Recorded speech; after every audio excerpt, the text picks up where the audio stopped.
Hi friends, எல்லாருக்கும் என்னுடைய அன்பான வணக்கம். இது ஷர்மிளா பிராங்கோவின் என் உயிரே நாவல் பகுதி 16 முதல் 20 வரை. வாசிப்பது ஷர்மிளா பிராங்கோ. ஃப்ரெண்ட்ஸ், இதுவரைக்கும் சேனலை சப்ஸ்கிரைப் பண்ணாதவங்க சப்ஸ்கிரைப் பண்ணிக்கங்க. வாங்க ஃப்ரெண்ட்ஸ், கதைக்குள்ள போலாம். சித்தார்த் சந்திரமதியின் செல்லை எடுத்து பரிசோதித்து பார்த்தான். அதில் ஏதாவது பிரச்சனை இருப்பதாக அவனுக்கு தோன்றவில்லை. சந்திரா, உன்னுடைய செல்ஃபோன் கம்ப்ளைண்ட்னு தோணுது. இதை நான் சரி பண்ணி கொடுக்குறேன். அது வரைக்கும் உனக்கு யூஸ் பண்ணுறதுக்காக ஒரு புது செல்ஃபோன் வாங்கி தரேன் என்றான் சித்தார்த். ஓகே என்றாள் சந்திரமதி. சரி, நீ காலேஜ் போகலையா என்றான். இதோ புறப்படுறேன் என்றாள். சரிவா, காரில் உன்னனா காலேஜில் கொண்டு போய் விட்டுட்டு போகிறேன் என்றான். அவளது முகம் சட்டென்று வாடியது. என்னாச்சு சந்திரா என்றான். நீங்கள் இன்னைக்கு கோத்தகிரி போயிடுவீங்களா என்று வருத்தத்தோடு கேட்டாள் சந்திரமதி. அவள் தன் அருகாமையை விரும்புகிறாள் என்று அவனுக்கு நன்றாகவே புரிந்தது.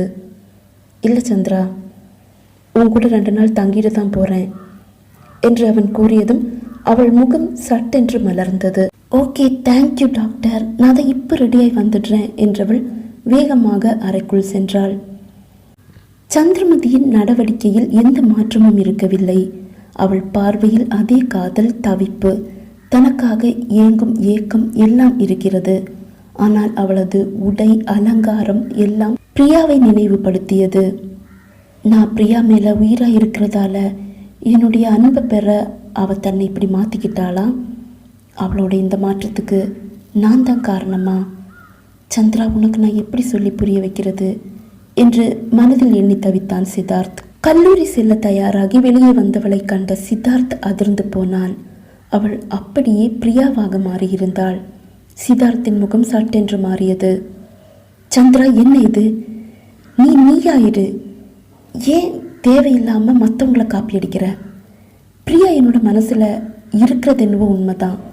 ஆனா நான் உன்னை பிரியாவை மாற சொல்லல. நான் உன்னை சந்திராவை தான் பார்க்க ஆசைப்படுறேன். என்னோட அன்பை பெறுறதுக்காக குறுக்கு வழியில முயற்சி பண்ணாத சந்திரா, அது எனக்கு கொஞ்சமும் பிடிக்கல என்று சித்தார்த் கோபமாக கூற சந்திராவின் முகம் வாடியது. இங்க பாரு சந்திரா, நீ வருத்தப்படணும்னு நான் இதை சொல்லல. பிரியா தான், நீ தான், அதை புரிஞ்சுக்க. மனசு போட்டு குழப்பிக்காத. முதல்ல ரூமுக்கு போய் நீயாவா என்றான்.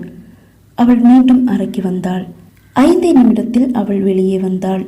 இப்போது அவள் பழைய சந்திராவாக மாறியிருந்தாள். சித்தார்த்தின் முகத்தில் ஒரு மெல்லிய புன்னகை தவழ்ந்தது. இப்பதான் நீ அழகா இருக்க சந்திரா என்றான். சந்திரா மௌனமாக நின்றாள். சரி வா சந்திரா, காலேஜுக்கு டைம் ஆகுது என்றான். அவன் முன்னால் நடக்க அவனை பின்தொடர்ந்தாள் சந்திரமதி. இருவரும் காரில் ஏறிக்கொள்ள கார் கல்லூரியை நோக்கி புறப்பட்டது. சந்திரா சித்தார்த்தை ரசித்தாள். அவன் அவளை கவனியாமல் காரை ஓட்டினான். டாக்டர், என்ன உங்களுக்கு பிடிச்சிருக்கா என்றாள் சந்திரா. அதில் உனக்கு என்ன சந்தேகம் சந்திரா? உன்னை யாருக்கு பிடிக்காது? ஒரு அழகு தேவதையாச்சே, எனக்கு மட்டும் எப்படி பிடிக்காம போகும் என்றான். அப்புறையே என்கிட்ட நெருக்கம் காட்டல என்றாள். சித்தார்த் காரை ஓரமாக நிறுத்திவிட்டு சந்திராவை பார்த்தான். சந்திரா, உன்னோட அழகை நான் ரொம்ப ரசிக்கிறேன். உன்னை எனக்கு ரொம்ப பிடிச்சிருக்கு என்றவன் அவள் கையை மெல்ல பற்றினான். உன்னோட அக்காங்களுக்காக நீ உன்னோட வாழ்க்கையை தியாகம் பண்ண பாரு. அப்போ உன்னுடைய அந்த குணம் எனக்கு ரொம்ப பிடிச்சிருந்தது. உண்மையை சொல்லணும்னா, நீ என்கிட்ட இருந்து விலகி இருக்கும்போது, என்னோட மனசை புரிஞ்சுக்கிட்டு தள்ளி நிற்கும் போதெல்லாம் உன்னோட அந்த பாசம் எனக்கு ரொம்ப பிடிச்சிருக்கு. ஆனால் சந்திரா, என்னால் என்னுடைய பிரியாவை மறக்க முடியாது சந்திரா. அவள் எனக்காக அவளோட உயிரையை தூக்கி எறிஞ்சிருக்கா. எனக்கு பிரியாவை பிடிக்கும், ஆனால் அதுக்காக நீ பிரியா மாதிரி நடந்துக்கிறத என்னால் கொஞ்சம் ஏற்றுக்க முடியாது. அதை நான் கொஞ்சம் விரும்பலை என்றான். அப்படின்னா நீங்கள் கடைசி வரைக்கும் என்னை உங்கள் மனைவியாக ஏற்றுக்க மாட்டீங்களா என்று அவள் வேதனையோடு கேட்க, அவளது குரலில் ஒலித்த காதல், வேதனை, தவிப்பு, ஏக்கம் அனைத்தும் அவன் இதயத்தில் சுள்ளென்று குத்தியது. அவன் பதில் எதுவும் கூறாமல் காரை மெல்ல கிளப்பினான். சந்திராவின் கண்களில் கண்ணீர். அவள் அதை தன் விரலால் துடைத்தாள். அதை சித்தார்த் கவனித்தான். அவன் மனமும் வலித்தது. கல்லூரியை அடைந்ததும் சந்திரமதி அவனிடம் எதுவும் கூறாமல் இறங்கி நடந்தாள். நடந்து செல்லும் சந்திரமதி தன் அருகில் யாரோ இருப்பது போல் ஏதோ அவர்களிடம் பேசியபடியே நடந்து செல்வதை சித்தார்த் அதிர்ச்சியோடு பார்த்தான். அதிர்ச்சியில் உறைந்து போன சித்தார்த் அங்கேயே அப்படியே சிறிது நேரம் நின்றான். சந்திரா, உனக்கு என்ன பிரச்சனை என்று முணுமுணுத்தான். நீ தாண்டா பிரச்சனை. அவளை கல்யாணம் பண்ணிட்டு தனியாக தவிக்க விட்டா அவளுக்கு கண்டிப்பாக பைத்தியம்தான் பிடிக்கும். நீ பக்கத்தில் இல்லாத, உயிரோடவே இல்லாத பிரியாவை நினச்சி வாழுற. ஆனால் அவள் விரும்பின ஒருத்தனை பக்கத்திலேயே வச்சுட்டு அவனை அடைய முடியாமல் தவிக்கிறாடா. உனக்காக அவளுடைய காதலை மனசுக்குள்ளேயே பூட்டி வச்சு தள்ளி நிற்கிறாடா. உன்னோட காதலை விட அவளோட காதல் தான் உயர்ந்தது என்று அவன் மனதிலிருந்து ஒரு குரல் கேட்டது. மாலை சந்திரா வீட்டை அடையும் போது சித்தார்த் வீட்டில் இருக்கவில்லை. பழனியம்மா, அவர் இன்னும் வரலையா என்று கேட்டாள். அவள் அப்படி கேட்டுக்கொண்டிருக்கும் போதே சித்தார்த்தின் கார் கேட்டை கடந்து வீட்டினுள் நுழைந்தது. அவனை கண்டதும் அவள் ஓடி வாசலுக்கு வந்தாள். சித்தார்த் காரில் இருந்து இறங்கினான். அவன் முகம் கோபத்தில் சிவந்திருந்தது. அவனது கோபத்தை கண்டதும் அவள் மனதில் ஏதோ ஒரு பயம். சந்திரமதி வாசலில் நிற்பதை கூட கவனியாதது போல் வீட்டினுள் நுழைந்தான் சித்தார்த். சந்திரா, ரூமுக்கு வா என்று கோபமாக கூறியவன் அறைக்குள் சென்றான். சந்திரமதி தயங்கி தயங்கி அறைக்குள் வந்தாள். அவள் அறைக்குள் வந்ததும் கதவை சாத்து சந்திரா என்று கோபமாக கூறினான். அவள் அறைக்கதவை தாளிட்டாள். தன் கையில் இருந்த புதிய செல்போனை அங்கிருந்த படுக்கையில் எறிந்தான். சந்திரா, உனக்கு என்ன பிரச்சனை? நீ இப்படியெல்லாம் நடந்துக்கிற என்று சித்தார்த் கோபமாக கேட்க, நான் என்ன பண்ணேன் என்று புரியாமல் கேட்டாள் சந்திரமதி. நீ காலேஜிலிருந்து வீட்டுக்கு வர்ற வரைக்கும் நான் உன்னோட பின்னாடியே தான் வந்துட்டு இருந்தேன். உன்னை காலேஜிலேருந்து கூட்டிகிட்டு வரலான்னு தான் நான் காலேஜுக்கு வந்தேன். ஆனால் நீ யாரும் இல்லாத இடத்த பார்த்து யாரோ பக்கத்தில் இருக்கிற மாதிரியே அவங்கக்கிட்ட பேசிகிட்டே நடந்து வர. நான் ரோட்டில் நிற்கிறத கூட கவனிக்காமல் என்னையும் தாண்டி நீ நடந்து பேசிகிட்டே போயிட்டுருக்க. என்ன சந்திரா, என்ன பழி வாங்குறியா? நான் பண்ண ஒரே தப்பு உன்னை சாக விடாமல் தடுத்து என்னுடைய மனைவியாக்கி என்னுடைய வீட்டுக்கு அழைச்சிட்டு வந்தது தான். மனைவின்ற எந்த உரிமையையும் நீ எதிர்பார்க்க மாட்டேன்னு தானே சொன்ன. இப்போ ஏன் இப்படி நடந்துக்கிற? என்னை பழி வாங்குறதுனே முடிவு பண்ணிட்டியா என்று அவன் கேட்க அவள் மௌனமாக நின்றாள். சந்திரா, பேசு. ஏன் நீ இப்படி நடந்துக்கிற? நான் தான் உங்ககிட்ட சொன்னேனே உன்னை என்னால் ஏற்றுக்க முடியாதுன்னு. அதே தான் பிரியாவும் சொன்னாங்க. நீங்கள் கடைசி வரைக்கும் என்ன உங்கள் மனைவியை ஏற்றுக்க மாட்டீங்கன்னு. உங்கள் மனசு ஃபுல்லாக அவங்க மட்டும்தான் இருப்பாங்களாம். அவங்க என்னை ரொம்ப கிண்டல் பண்ணுறாங்க என்று கூறும்போதே அவள் கண்களிலிருந்து கண்ணீர் நிறைந்து வழிந்தது. அவள் கூறியதை கேட்டு சித்தார்த் அதிர்ந்து போனான். என்ன உளர்ற சந்திரா நீ? பிரியா கிட்ட பேசுனியா? பிரியா உன்கிட்ட பேசினாளா? என்ன உளறிட்டு இருக்க? ஏதாவது புரிஞ்சுதான் பேசுறியா என்று அவன் கோபமாக கேட்க, ஆமாம், நான் உங்கள் பிரியாவோட தான் பேசிகிட்டு இருக்கேன். அவங்க என் கூட எப்பவும் இருக்காங்க. உங்களை விட்டுட்டு நான் போயிடணுமா? நீங்கள் அவங்களுக்கு மட்டும்தான் சொந்தமா? நீங்கள் கடைசி வரைக்கும் என்னை ஏற்றுக்க போகிறது இல்லையா என்று கூறிக்கொண்டே சந்திரா அழுதாள். சித்தார்த் அதிர்ந்து போனான். சித்தார்த் மெல்ல நடந்து சந்திராவின் அருகில் வந்தான். தன் இரு கைகளையும் அவள் தோளில் வைத்தான். என்ன சந்திரா இது? நீ என்ன சொல்லிட்டு இருக்கேன்னு உனக்கு புரியுதா என்று கேட்டபடி அவளை பிடித்து உலுக்கினான். எனக்கு பைத்தியம் இல்லை டாக்டர். ஆனால் எனக்கு இப்படியெல்லாம் தோணுது. பிரியா என் கூட இருக்கிற மாதிரி, நடக்கிற மாதிரி, பேசுகிற மாதிரி எல்லாம் எனக்கு தோணுது. அதெல்லாம் என்னுடைய கற்பனை தான் எனக்கு ரொம்ப நல்லாவே தெரியும். ஆனால் என்னால் என்ன கட்டுப்படுத்த முடியலை. நான் காலேஜ் போகும்போதும் வரும்போதும் அவங்க என் கூட வர்ற மாதிரியே தோணுது. அவங்க என் கூட பேசுகிற மாதிரி தோணுது.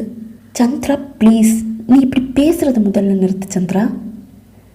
நான் பிரியாவை நேசிக்கிறதால என்னுடைய பாசம் உனக்கு கிடைக்கலன்னு உனக்கு தோணுது. அதை சரி பண்ணுறதுக்காக உன்னோட மனசு இப்படி பிரியா கிட்ட பேசுகிற மாதிரி பிரியா மாதிரியெல்லாம் உன்னை நடந்துக்க சொல்லுது. மற்றபடி பிரியா இறந்துட்டா, அவன் உன் கூட எல்லாம் வரமாட்டா, உன் கூட எல்லாம் பேச மாட்டா. அதை நீ முதல்ல புரிஞ்சுக்க. அது எனக்கும் தெரியும். ஆனால் என்னால் அவங்க கூட பேசாமல் பழகாமல் இருக்க முடியல சித்து என்று அவள் கூற, அவளது அந்த சித்து என்ற அழைப்பு அவனை ஏதோ செய்தது. நாட்கள் மெல்ல கடந்து செல்ல அவன் அவனையும் அறியாமல் சந்திராவை நேசிக்கிறான் என்று அவனுக்கு தோன்றியது.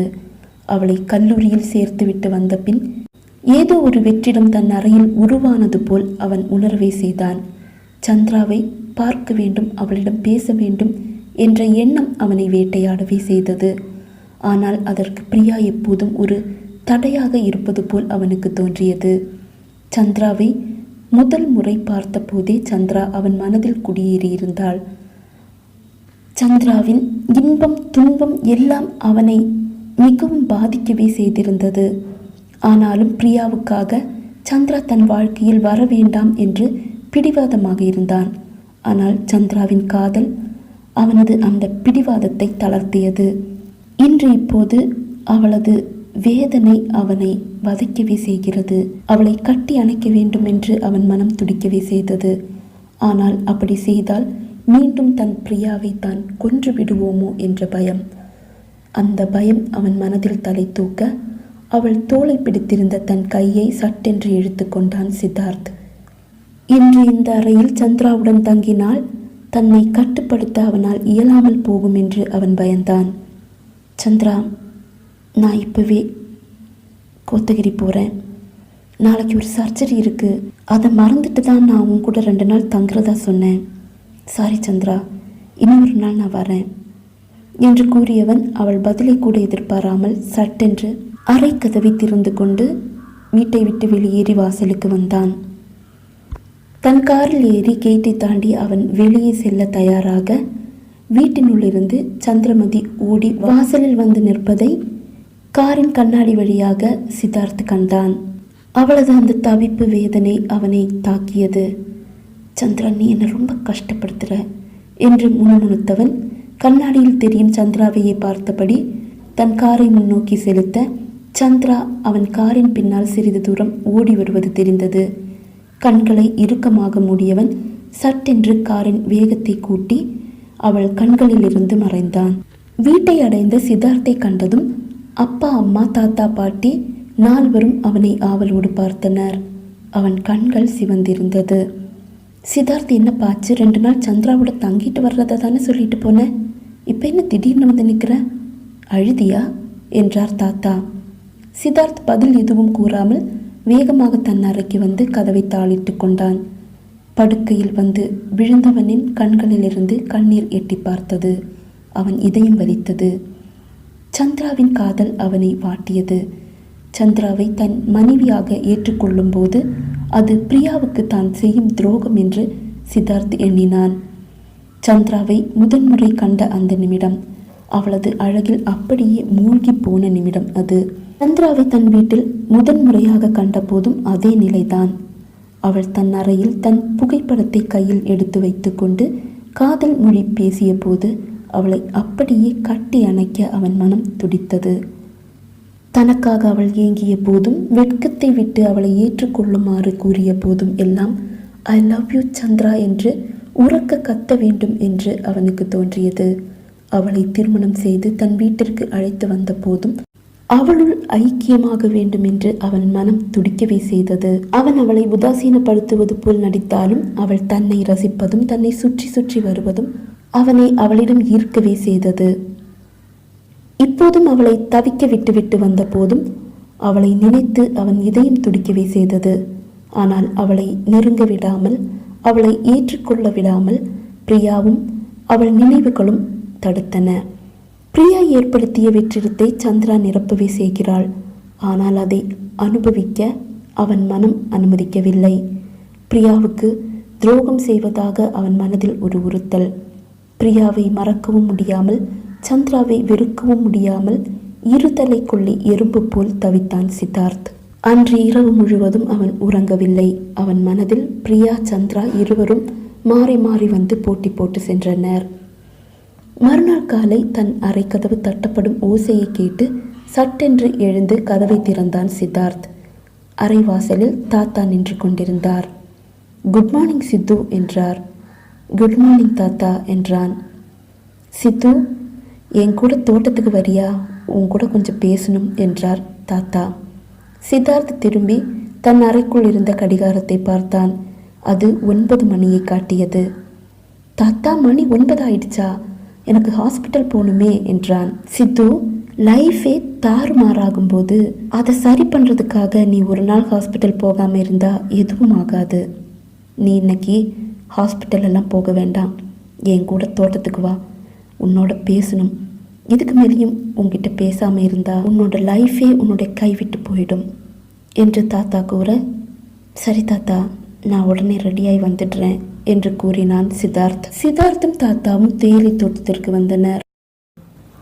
தேயிலை தோட்டத்தை அடைந்த தாத்தா சித்தார்த் இருவரும் மெல்ல நடந்து மலர் பாட்டியின் சமாதியை அடைந்தனர். ஏதேதோ பேசியபடியே வந்து கொண்டிருந்த தாத்தா பாட்டியின் சமாதியை அடைந்ததும் மௌனமானார். அவர் முகத்தில் ஒரு சோகம் தெரிந்தது. பாட்டியின் சமாதியில் வந்து மௌனமாக அமர்ந்தார் தாத்தா.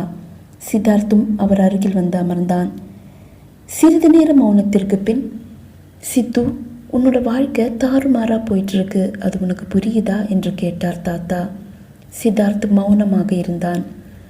சித்து, இப்போ நீ படுற ஒரு வேதனை இருக்கே, அந்த வேதனையை நானும் அனுபவிச்சிருக்கேன். பூங்குழலி எழுதின லெட்டரை பார்த்து தான் நான் மலரை காதலிச்சேன். கடைசியில் அந்த லெட்டர் எழுதினது மலர் இல்லை, பூங்குழலின்னு தெரிஞ்ச அந்த நிமிஷம் அது ரொம்ப கொடுமையானது தெரியுமா? அந்த உண்மையை என்னால் முதல்ல ஏற்றுக்கவே முடியல. காரணம், நான் உங்கள் பாட்டியோட அந்த அளவு ஒன்றி வாழ்ந்தேன். அவளை உயிராக நினச்சி மதித்தேன், காதலித்தேன். திடீர்னு அவள் என்னை விட்டு போனப்போ என்னோட உயிரே என்னை விட்டு பிரிஞ்சு போன மாதிரி தோணிச்சு. அந்த நிலைமையிலையும் பூங்குழலியோட நினைவு அது என்னை ரொம்ப டார்ச்சர் பண்ணிகிட்டே இருந்தது. அதாவது இப்போ நீ இருக்கிற இந்த நிலைமையில தான் நான் அன்னைக்கு இருந்தேன். என்னோட மலரை மறக்கவும் முடியலை, பூங்குழலியை நினைக்காம இருக்கவும் முடியலை. ஏன்னா அந்த லெட்டரில் இருந்த ஒவ்வொரு எழுத்தும் என்னை உருகி உருகி காதலிக்கிற ஒரு பொண்ணோட மனசாக தான் எனக்கு தோணிச்சு. அந்த அளவு என்னை உருகி காதலித்த ஒரு பொண்ணால் கண்டிப்பாக வேற ஒருத்தரை கட்டிக்க முடியாதுன்னு எனக்கு தோணிச்சு. பூங்குழலி இப்போவும் என்ன நினச்சிட்டே வாழ்ந்துட்டு இருக்காளோன்ற அந்த நினப்பு என்னோட இதயத்தில் ஒரு வலியை அப்படியே தங்கிடுச்சு சித்து. கடைசியில் என்னுடைய பூங்குழலியை நீ தான் என்னோட சேர்த்து வச்சேன்னு கூட சொல்லலாம். நான் என்னுடைய மலர்கிட்ட அனுமதி வாங்கி தான் பூங்குழலி கழுத்தில் தாலி கட்டினேன். மலரோட நான் வாழ்ந்த வாழ்க்கையில் 100% கூட நீ உன்னோட பிரியாவோட வாழலை சித்து. அப்படி இருந்தும் நீ உன்னை உயிராக நினைக்கிற சந்திராவை ஏன் இப்படி உதாசீனப்படுத்துகிற, அவளை ஏன் இப்படி காயப்படுத்துகிறேன்னு எனக்கு புரியலை சித்து. தாத்தா, மலர் பாட்டி கூட நீங்கள் வாழ்ந்த வாழ்க்கையில் 1% கூட நான் என்னுடைய பிரியாவோட வாழலை தான். ஆனால் நான் அவளுக்கு கிடைக்க போகிறதில்லன்னு நினச்சி அவளோட உயிரையே தூக்கி எறிஞ்சிட்டா. நான் சாகலை, உங்களோட ஐக்கியமாக போகிறேன் சித்து. உங்களை அழித்து என்ன கொன்னுடாதீங்கன்னு தான் என்னோட பிரியா கடைசியில் சொன்னா. அவள் என் கூட இருக்கா தாத்தா, என்னோட உயிராக கலந்திருக்க. அவளை எப்படி நான் மறக்க முடியும் சொல்லுங்க? அவளுக்கு எப்படி நான் துரோகம் பண்ண முடியும் என்று சித்தார்த் வேதனையோடு கேட்டான். சித்து, நீ உன்னையை போட்டு குழப்பிட்டு இருக்க. நான் பூங்குழலியை ஏற்றுக்கிட்டதால மலரை நினைக்கலனோ அவளை வெறுத்துட்டேனோ அர்த்தம் கிடையாது. மலர் இப்பவும் என்னுடைய மனசில் உயிர் வாழ்ந்துட்டு தான் இருக்கா. அவளுடைய நினைப்பு இப்பவும் என்னுடைய மனசில் அப்படியே பசுமையாக இருக்குது. நீ சந்திராவை ஏற்றுக்கிறதால பிரியா உன்னோட மனசில் இருந்து போயிட மாட்டா. நீ பிரியாவை வெறுக்கிறேன்னு அர்த்தமும் கிடையாது. அதனால தயங்காம நீ சந்திராவை உன்னுடைய மனைவியாக ஏற்றுக்க. உன்னோட வாழ்க்கையே சேஞ்ச் ஆகிடும் என்றார் தாத்தா. சித்தார்த் மௌனமாக அமர்ந்திருக்க, சித்து, நீ இங்கே இருந்து கொஞ்ச நேரம் யோசி என்று கூறிய தாத்தா எழுந்து வேலையாட்களின் இடையே சென்றார். சித்தார்த் தன் பாட்டியுடன் ஏதோ வெகு நேரம் பேசியபடி அமர்ந்திருந்தான். கடைசி வரை அவன் மனம் தெளிவு பெறவில்லை. என்ன சித்து, யோசிச்சு நல்ல ஒரு முடிவை எடுத்துட்டியா என்ற தாத்தாவின் குரலை கேட்டு திரும்பி பார்த்தான் சித்தார்த். இல்லை தாத்தா, என்னால் பிரியாவுக்கு துரோகம் பண்ண முடியாது. கண்டிப்பாக என்னுடைய பிரியாவை என்னால் மறக்க முடியாது என்று சித்தார்த் கூற, சித்து, உண்மையான காதல் சுயநலம் இல்லாதது. உன்னோட பிரியா உன்னை உண்மையாக காதலிச்சிருந்தா நீ இப்படி வேதனையில் தவிக்கிறத பார்த்து ரசிக்கணும்னு அவன் நினைக்க மாட்டா. உன்னுடைய வேதனைக்கு ஒரு மருந்தாக இருக்கணும்னு தான் அவன் நினைப்பா. நீயும் சந்திராவும் ஒன்றா சேர்ந்து வாழணும்னு தான் உன்னுடைய பிரியா ஆசைப்படுவா. அப்படி அவள் ஆசைப்படலைன்னா அந்த காதல் எப்படி உண்மையானது சித்து என்றார் தாத்தா. தாத்தா, எனக்கு யோசிக்க டைம் வேணும் என்றான்.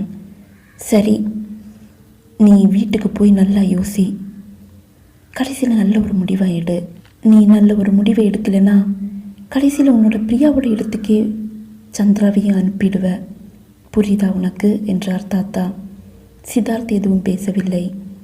சரி சித்து, நீ வீட்டுக்கு போ. சாயந்தரம் நீ என்ன கூட்டிகிட்டு போக வரும்போது எனக்கு நல்ல ஒரு முடிவாக சொல்லு என்றார் தாத்தா. சித்தார்த் தன் காரில் வீட்டிற்கு வரும் வழியில் அவன் காருக்கு வழி கொடுக்காமல் கங்காதரன் அங்கிள் வழிமறித்து தன் காரில் சாய்ந்து நின்று கொண்டிருந்தார்.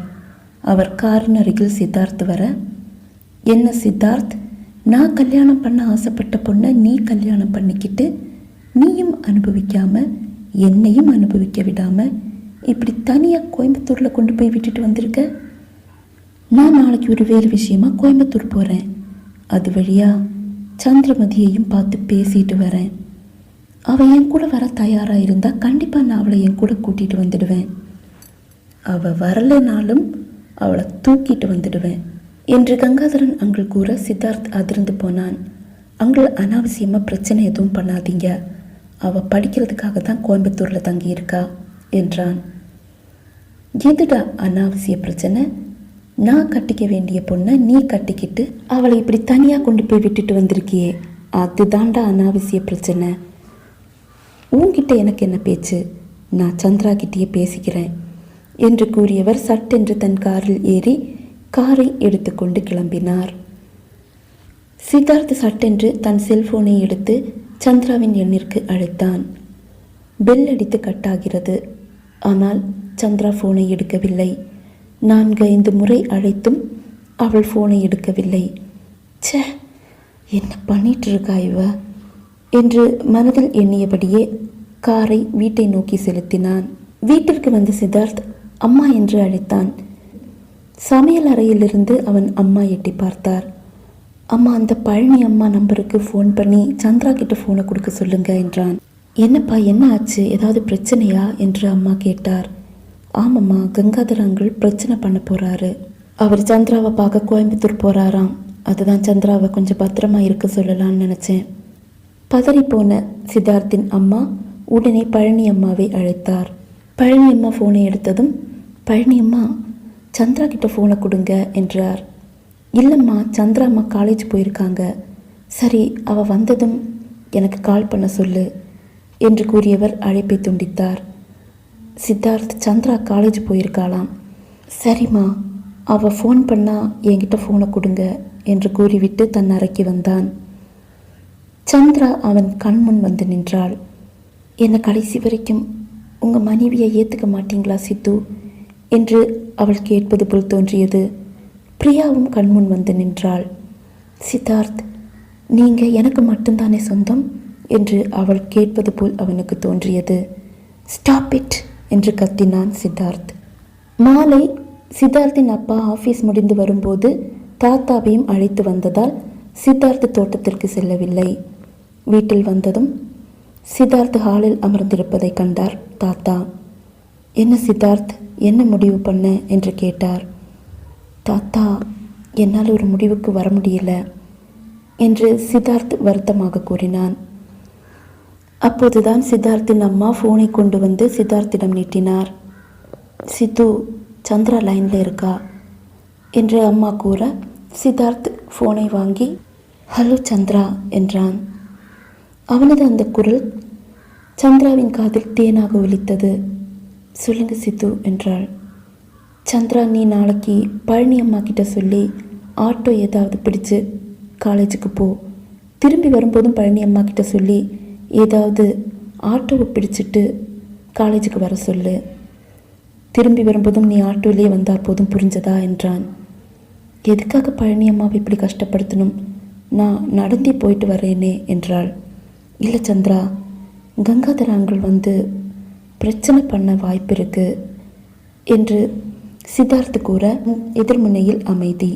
சந்திரா, நான் பேசுறது கேட்குதா என்று கேட்டான். கேட்குது என்றாள். சரி, கவனமாயிரு என்றவன் அழைப்பை துண்டிக்க தயாராக, நிமிஷம் இருங்க சித்து, நீங்கள் என்ன காதலிக்கலையா? என்னை உங்கள் மனைவியாக ஏற்றுக்க மாட்டீங்களா சித்து என்று கேட்டாள். சந்திரா, எனக்கு கொஞ்சம் நிம்மதியாக இருக்க விடேன் ப்ளீஸ் என்றவன் சட்டென்று அழைப்பை துண்டித்தான். அவன் பேசுவதை அருகில் நின்றபடி கேட்டுக்கொண்டிருந்த அம்மா, என்ன சித்து, சந்திரா கிட்ட நீ ஏன் இப்படி நடந்துக்கிற என்று கேட்டார். அம்மாவிடம் ஃபோனை நீட்டிய சித்தார்த், அம்மா ப்ளீஸ், நீங்களே என்னை டார்ச்சர் பண்ணாதீங்க, என்னை கொஞ்ச நேரம் சும்மா இருக்க விடுங்கம்மா என்றான். அவன் அப்படி கூறியதும் அம்மா ஏதோ யோசனையோடு சமையலறைக்கு வந்தார். பூங்குழலி பாட்டியும் சமையலறையில் தான் இருந்தார். கண்மணி, நாம் 2 பேரும் நாளைக்கு கோயம்புத்தூர் போய் மதியை பார்த்துட்டு வரலான்னு நினைக்கிறேன். 2 நாள் அவளோட தங்கிட்டு வரலாம். அங்கே ஏதாவது பிரச்சனைன்னு தோணிச்சுன்னா மதி படிக்க எல்லாம் வேண்டாம், அவளை வீட்டுக்கே கூட்டிகிட்டு வந்துடலாம் என்றார் பாட்டி. ஆமாத்த, எனக்கு கூட அப்படி தான் தோணுது என்றார் அம்மா.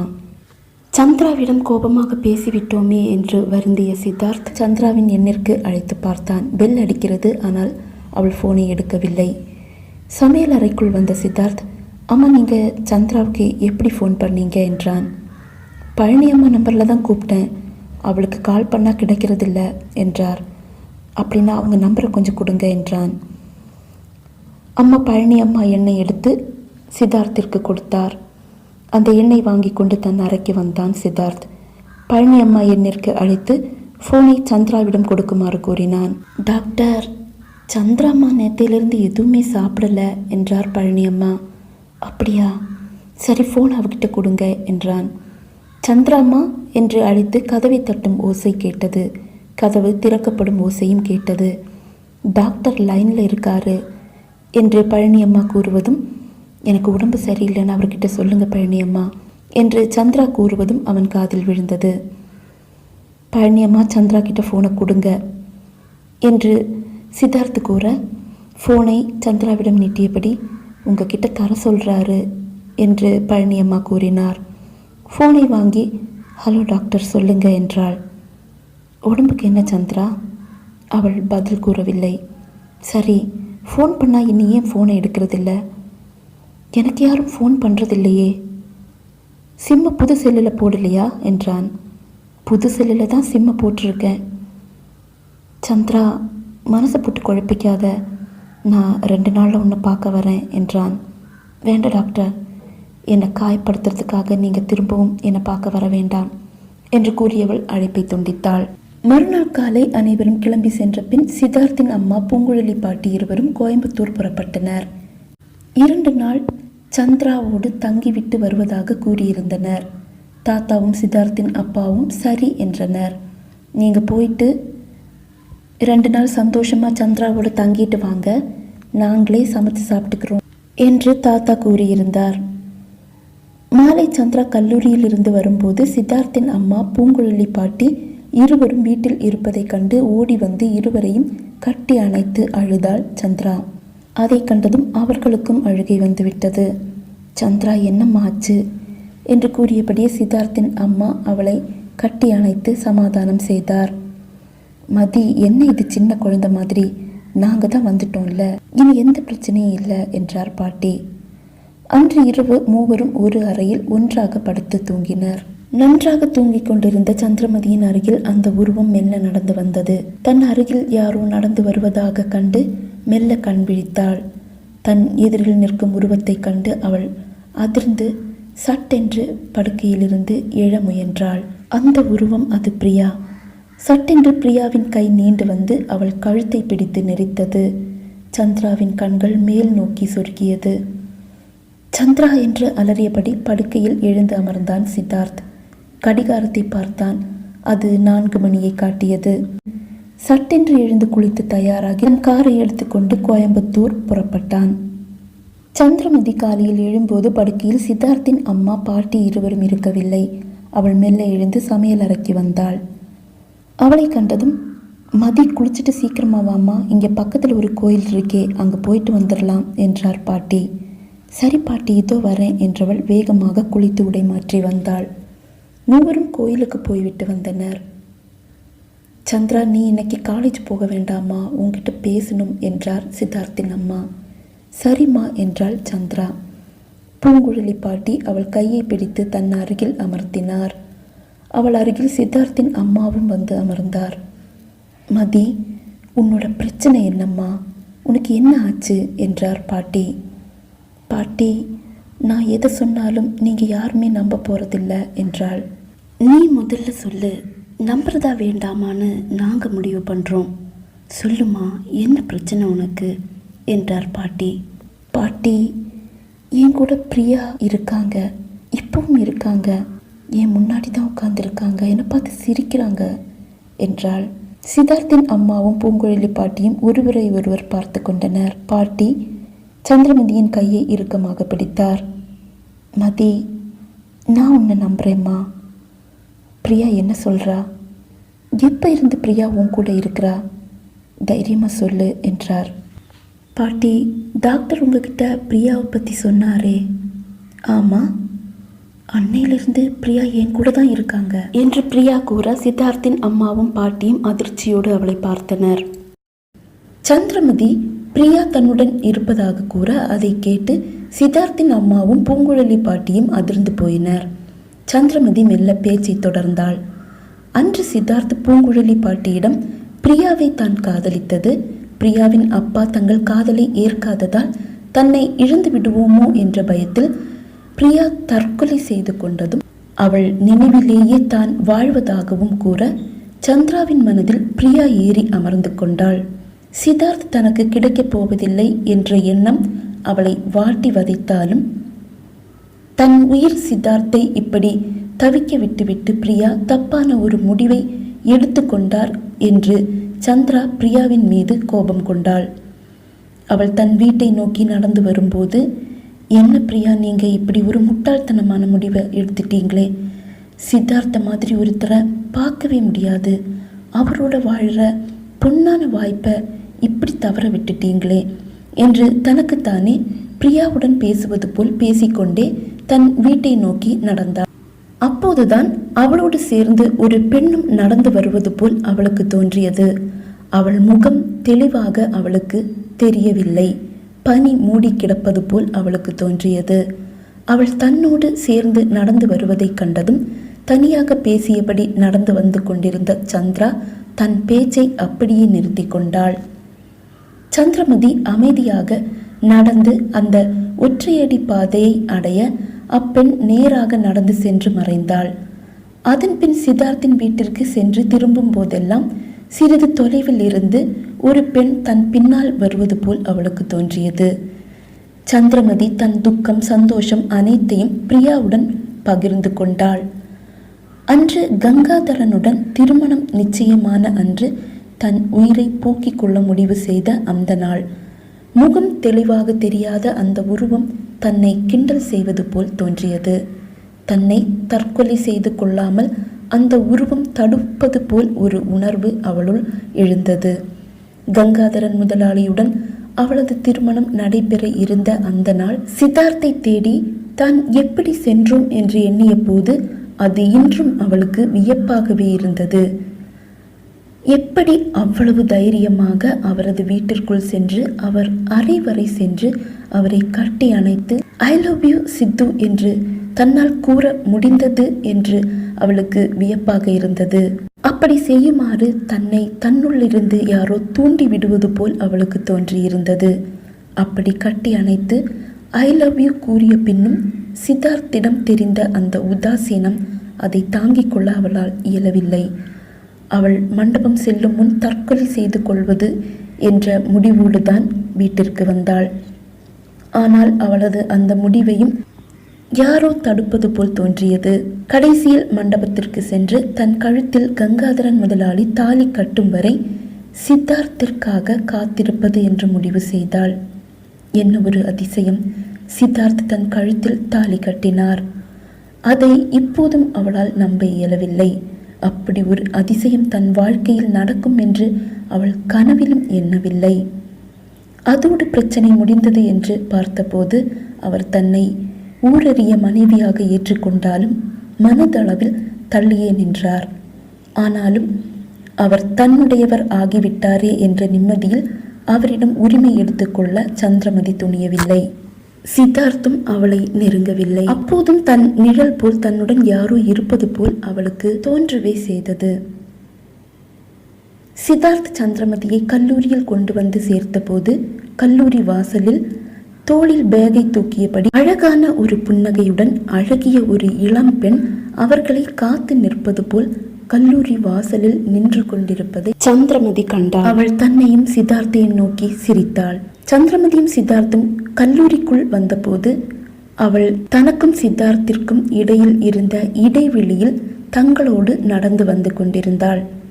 சித்தார்த் எதுவும் அந்த பெண்ணிடம் பேசாததால் சந்திரமதியும் எதுவும் பேசவில்லை. சித்தார்த் அடிக்கடி அப்பெண்ணை பார்த்தான். சிறிது தூரம் தங்களோடு நடந்து வந்த அப்பெண் அப்படியே ஒரு வகுப்பறைக்குள் ஏறி சென்றாள். அதன் பின் ஒரு வாரம் கழித்து சித்தார்த் சந்திரமதியை கல்லூரிக்கு கொண்டு வந்து விட்டு சென்றபோது அப்பெண் கல்லூரி வளாகத்திற்குள் அவளுக்கு முன் நடந்து சென்று அவளது வகுப்பறைக்குள் ஏறி செல்வதாக சந்திராவின் கண்களுக்கு தெரிந்தது. தன் இருக்கையின் முன்னிருந்த டெஸ்கில் பிரியா என்ற பெயரை கண்டதும் அதை மெல்ல வருடிய போதும் பிரியாவையே தான் வருடியது போல் அவள் மனதில் ஒரு உணர்வு உண்டானது. காலையும் மாலையும் கல்லூரி செல்லும் போதும் வரும்போதும் சந்திரமதியோடு அல்லது அவள் பின்னால் அல்லது அவள் முன்னால் அப்பெண் நடந்து செல்வதை கண்டாள் சந்திரமதி.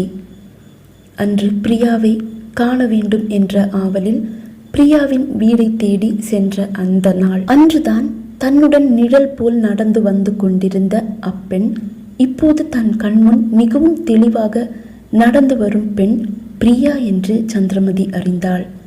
பிரியாவின் வீட்டிலிருந்து வீடு திரும்பும்போது பிரியா அவளிடம் மெல்ல பேச்சு கொடுத்தாள்.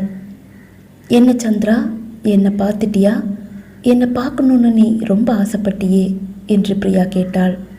ஆமாம், என்னுடைய சித்துவோட மனசில் ரொம்ப ஆழமாக பதிஞ்சிருக்க உங்களை பார்க்கணுன்னு எனக்கு ரொம்ப ஆசையாக இருந்தது. அதனால தான் உங்கள் வீடு தேடி வந்தேன். இப்போ நான் உங்களை பார்த்துட்டேன். அதுக்கு முன்னாடியே நீங்கள் என் கூடவே தான் இருக்கிறீங்க. பிரியா, நீங்கள் ரொம்ப அழகாக இருக்கீங்க தெரியுமா என்றாள் சந்திரமதி. பிரியா சிரித்தாள். என்னை விட நீ ரொம்ப அழகு தெரியுமா? ஆனால் என்னுடைய சித்து உன்னை சீண்ட கூட மாட்டார். காரணம், அவர் மனசு ஃபுல்லாக நான் தான் இருக்கேன். நான் எப்பவும் அவரோட தான் இருக்கேன். அவரோட மனசில் நான் இப்பவும் உயிர் வாழ்ந்துட்டுருக்கேன். அதனால் அவர் உன்னை ஏற்றுக்க மாட்டார் சந்திரா. நீ கடைசி வரைக்கும் இப்படியே காலத்தை ஓட்ட வேண்டியது தான் என்றாள் பிரியா. கண்டிப்பாக இல்லை, நான் அவரோட மனசில் கொஞ்சம் கொஞ்சமாக கண்டிப்பாக இடம் பிடிப்பேன். அவர் என்னுடைய காதலை கண்டிப்பாக புரிஞ்சுப்பார். அவர் என்னை மனைவியாக ஏற்றுப்பார். அப்படின்னு யார் சொன்னது? அப்படி ஒரு பாசம் உன் மேலே வராது சந்திரா. உன்னை காலேஜில் சேர்த்து விட்டுட்டு போன சித்து அதுக்கப்புறம் உன்னை பார்க்கவும் வரலை, ஒரு ஃபோன் கூட பண்ணி உங்ககிட்ட பேசலை. அப்படி இருக்கும்போது நீ எப்படி அவரோட மனசில் ஏறி உட்கார முடியும்? அவர் எப்படி உன்னை ஏற்றுப்பார்? அவர் மனசு ஃபுல்லாக நான் தான் இருக்கேன். ஏன் நீ கூட தான் அவர்கிட்ட பேசவே இல்லை? அவரோட மனசில் நான் தான் இருக்கேன்னு உனக்கே தெரியும். நீயே அவர்கிட்ட இருந்து விலகி தானே இருக்க. 2 பேரும் இப்படி விலகி இருந்தால் காலம் ஃபுல்லாக இப்படியே தான் வாழணும் என்று பிரியா கிண்டலாக கூறினாள். அதன் பின் இருவரும் சித்தார்த்தை பற்றி தான் எப்போதும் விவாதித்து கொண்டு கல்லூரிக்கு செல்வதும் வருவதுமாக இருந்தது. பிரியாவுடன் பழகி பழகி அவளது நடை உடை பாவனை எல்லாம் சந்திராவையும் தொற்றிக்கொண்டது. அப்படி இருக்கும்போதுதான் அன்று எதிர்பாராத விதமாக சித்தார்த் அவளை காண கோயம்புத்தூர் வந்தான். அப்போதும் பிரியா அவள் அருகில் நின்று கொண்டு, நான் தான் சொன்னேனே என்னுடைய சித்து உன்னை நேசிக்க மாட்டாரு, ஏத்துக்க மாட்டாருன்னு. நீ தான் கேட்கவே இல்லை. நீயே அவர்கிட்ட கேட்டு பாரு உன்னை பிடிச்சிருக்கான்னு என்று பிரியா அவளை தூண்டிவிட, காரில் ஒன்றாக பயணித்த போது, என்ன உங்களுக்கு பிடிச்சிருக்கா டாக்டர் என்று கேட்டாள். தொடர்ந்து நடந்த அந்த உரையாடலில் அவன் அவளை மனைவியாக ஏற்க மறுக்கிறான் என்பது தெளிவாக புரிந்தது. காரில் இருந்து இறங்கியதும், இப்போ என்னாச்சு சந்திரா, நான் தான் சொன்னேனே. அவரோட மனசில் நீ துளி கூட இல்லை, நான் மட்டும்தான் இருக்கேன் என்று பிரியா கூற, இல்லையே அவர் என்னை பிடிக்கும்னு தானே சொன்னாரு என்று வாதித்தாள் சந்திரமதி. உன்னை பிடிக்கும்னு மட்டும்தான் சொன்னாரு, உன்னை மனைவியா ஏத்துக்கிறதாவோ காதலிக்கிறதாவோ அவர் இப்பவும் ஒத்துக்கல, சொல்லல என்று விவாதித்தாள் பிரியா. மாலை வீடு திரும்பும் போதும் அதே விவாதம் கல்லூரி வளாகத்திலிருந்தே துவங்கியது. சித்தார்த் காரில் சாய்ந்தபடி நிற்பதை சந்திரமதி கவனிக்கவில்லை. ஆனால் பிரியா கவனித்தாள். ஆனால் அவள் அதை சந்திராவிடம் கூறவில்லை. சந்திரமதி ஏதோ செய்கை செய்து யாருடனோ பேசிக்கொண்டு தன்னை கூட கவனியாது நடந்து செல்வதைக் கண்ட சித்தார்த் அதிர்ந்து போனான். அவள் அருகில் யாரும் இருக்கவில்லை. ஆனால் யாரோ தன்னுடன் நடந்து வருவது போல் அவள் பேசிக்கொண்டு செல்வதை அவன் அதிர்ச்சியோடு தான் பார்த்தான். அவளது நடவடிக்கையை கவனித்தபடியே காரில் மெல்ல அவளை பின்தொடர்ந்தான் சித்தார்த். பிரியா அடிக்கடி திரும்பி பார்த்து புன்னகைத்தபடியே அவளோடு விவாதித்து கொண்டே நடந்தாள். சரி சந்திரா, நான் ஒத்துக்கிறேன். நீ சொன்ன மாதிரியே சித்தார்த் உன்னை மனைவியா ஏத்துப்பாருன்னு. நீ அவரை இன்னைக்கு ஒரு நாள் மட்டும் உன் கூட உன்னோட ரூம்ல தங்கவை. அதுக்கப்புறம் நான் உன்னோட வாழ்க்கையிலிருந்தே விலகி போயிடுறேன். இன்னைக்கு மட்டும் சித்து உன்னோட இங்க தங்கிட்டா அதுக்கப்புறம் என்னோட சித்து முழுக்க முழுக்க உனக்கு மட்டும்தான் சொந்தம் என்றாள் பிரியா. அவர் தான் என் கூட 2 நாள் இங்க தங்குறதா சொன்னாரே, அப்புறம் என்ன என்று சந்திரமதி கேட்க, அவர் சொன்னது இருக்கட்டும், நீ அவரை முதல்ல உன்னோட ரூம்ல தங்கவை. அப்பதான் அவர் உன்னை மனைவியா ஏத்துப்பாருன்னு நான் ஒத்துப்பேன். என்ன பிரியா உளறிட்டு இருக்கீங்க? அவரும் நானும் 1 வாரம் ஒரே ரூம்ல ஒரே படுக்கையில் இருந்திருக்கோம். அதெல்லாம் சரிதான் சந்திரா. ஆனா இன்னைக்கு சித்துவை உன் கூட தங்க வைப்பாக்கலாம். கண்டிப்பா அவர் உன் கூட தங்க போறதில்ல. அவர் எனக்கு மட்டும்தான் சொந்தம். அவர் என்னை மட்டும்தான் நேசிப்பாரு. அவர் என்னை மட்டும்தான் நேசிக்கிறாரு. நீ அவரை விட்டு ஓடி போயிடு சந்திரா, அதுதான் உனக்கு நல்லது. அந்த கங்காதரன் இப்போ உன்னையே நினைச்சிட்டு தான் இருக்கான். நீ போய் அவனையே கல்யாணம் பண்ணிக்க, அதுதான் உனக்கு நல்லது என்று சந்திரமதியை கிண்டல் செய்தாள் பிரியா. வீட்டை அடைந்த போது சித்தார்த்தை காணவில்லை. அவன் கோத்தகிரிக்கு திரும்பி விட்டானோ என்றுதான் முதலில் பயந்தாள். அதன் பின் அவன் கார் வருவதைக் கண்டு முகம் மலர்ந்து வாசலுக்கு வந்தவள் அவன் கோபத்தை கண்டு பயந்து போனாள். கடைசியில் அவன் தன்னை மனைவியாக ஏற்றுக்கொள்ளப் போவதில்லை என்று உறுதியான நிமிடம் ஒரு பேரிடி தாக்கியது போல் நிலை குலைந்து போனாள் சந்திரமதி. சந்திரமதியின் தோளில் கை வைத்து கொண்டிருந்த சித்தார்த் சட்டென்று அவன் கையை இழுத்து கொண்டதும் அவள் மனதில் வேதனையை உருவாக்கியது. அவளை விட்டுவிட்டு அவன் கோத்தகிரி செல்ல காரில் ஏறி சென்றபோது அவனுக்காக ஏங்கி அவன் பின்னால் ஓடிய நிமிடங்கள், ப்ளீஸ் சித்தார்த் என்னை விட்டு போகாதீங்க என்று கதறிய அந்த நிமிடங்கள், தன்னை தூக்கி வீசுவது போல் அவன் தன்னை காயப்படுத்திவிட்டு சென்ற அந்த நிமிடங்கள் அனைத்தையும் நினைத்து இன்று இப்போதும் வேதனைப்பட்டாள் சந்திரமதி. ஆனால் அந்த நிமிடம் பிரியா அவள் தோளில் கை வைத்து, நான் தான் சொன்னேனே சந்திரா, அவரால் என்னை மறக்க முடியாதுன்னு. நீ தான் கேட்கல. நீ தள்ளி நின்னா அவர் உன்கிட்டிருந்து ரொம்ப தள்ளி நிற்பாரு. அவரோட நீ நெருங்கி பழகிப்பாரு. அவர் மனசை மாற்றப்பாரு சந்திரா. நீ கோத்தகிரிக்கு திரும்பி போயிடு. படிப்பு அது அப்புறம் பார்த்துக்கலாம். அவரோட ஒன்றா வாழப்பாரு. சந்திரா, நீ எப்போ அவரை உன்னுடைய கணவராக மாற்றிப்பியோ அன்னைக்கு நான் என்னோட சித்துவை உனக்கு முழுசாக விட்டு கொடுத்துட்டு உங்ககிட்ட இருந்து போயிடுவேன். ஆனால் அது உன்னால் முடியாது. ஏன்னா என்னுடைய சித்து என்னை மட்டும்தான் நேசிக்கிறாரு. உன்னால் அவரை மாற்ற முடியாது சந்திரா. உன்னோட காதலுக்கு அந்த அளவு சக்தி கிடையாது. என்னுடைய காதல் தான் பெருசு என்றாள் பிரியா. சந்திரா கூறியதை கேட்டு எதுவும் பேச இயலாமல் அதிர்ச்சியில் உறைந்து அமர்ந்திருந்தனர் சித்தார்த்தின் அம்மாவும் பூங்குழலி பாட்டியும். வாசலில் சித்தார்த்தும் சந்திரமதி கூறுவதை கேட்டபடி சிலை என நின்றிருந்தான். சந்திரா, நீ சொல்றதெல்லாம் உண்மையா என்று சித்தார்த்தின் அம்மா கேட்டார். அம்மா, இதெல்லாம் உண்மைன்னு நான் கண்டிப்பாக சொல்ல மாட்டேன். இதெல்லாம் என்னுடைய கற்பனைகள் மட்டும்தான். ஆனால் இதெல்லாம் காட்சிகளா என்னுடைய கண் முன்னாடி நடக்குதுமா. மதி, இப்போ பிரியா உன்னோட பக்கத்தில் இருக்காளா?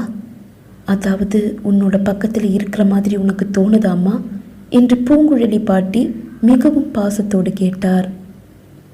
ஆமாம் பாட்டி, அவங்க எனக்கு எதிரில் தான் உட்கார்ந்துருக்காங்க, என்னை பார்த்து சிரிச்சிட்ருக்காங்க என்று சந்திரமதி கூற, மதி, சித்து உன்னை ஏற்றுக்கலைன்னு உன்னுடைய மனசு இப்படி ஒரு கற்பனையை உருவாக்கி உன்னை முட்டாளாக்க பார்க்குதுமா. அந்த ஒரு கற்பனை உலகத்திலிருந்து தயவு செஞ்சு வெளியில் வந்துடுமா, இல்லைனா அது உன்னுடைய மனநிலையை பாதிக்கும்.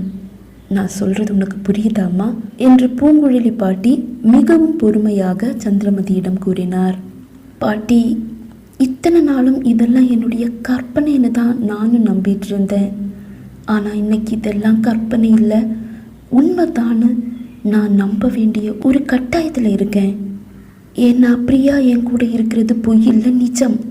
அவங்க என் கூட இருக்காங்க, அது முழுக்க முழுக்க உண்மை என்று சந்திரா கூற, பிரியா மெல்ல எழுந்து சந்திராவின் அருகில் வந்து அவள் தோளில் கை வைத்தாள். நான் பொய் இல்லை சந்திரா, உண்மைதான். ஆனால் அதை நீ தெரிஞ்சுக்க கூடாதுன்னு தான் நான் கடைசி வரைக்கும் ஆசைப்பட்டேன். ஆனால் நான் உண்மைன்றது என்னையும் மீறி வெளிப்பட்டுடுச்சு என்றாள் பிரியா. மதி, நீ என்னம்மா சொல்கிற என்று பாட்டி அதிர்ச்சியோடு கேட்டார். சந்திரா, என்னை பயமுறுத்தாதம்மா, உனக்கு எந்த பிரச்சனையும் இல்லை தானே என்றார் சித்தார்த்தின் அம்மா. அதற்கு மேல் பொறுமை காக்க இயலாத சித்தார்த் வீட்டினுள் அடியெடுத்து வைக்க முயல, நான் ரொம்ப தெளிவாக இருக்கேம்மா. பிரியா என் பக்கத்தில் என்னுடைய தோளில் கை வச்சுட்டு நிற்கிறாங்க.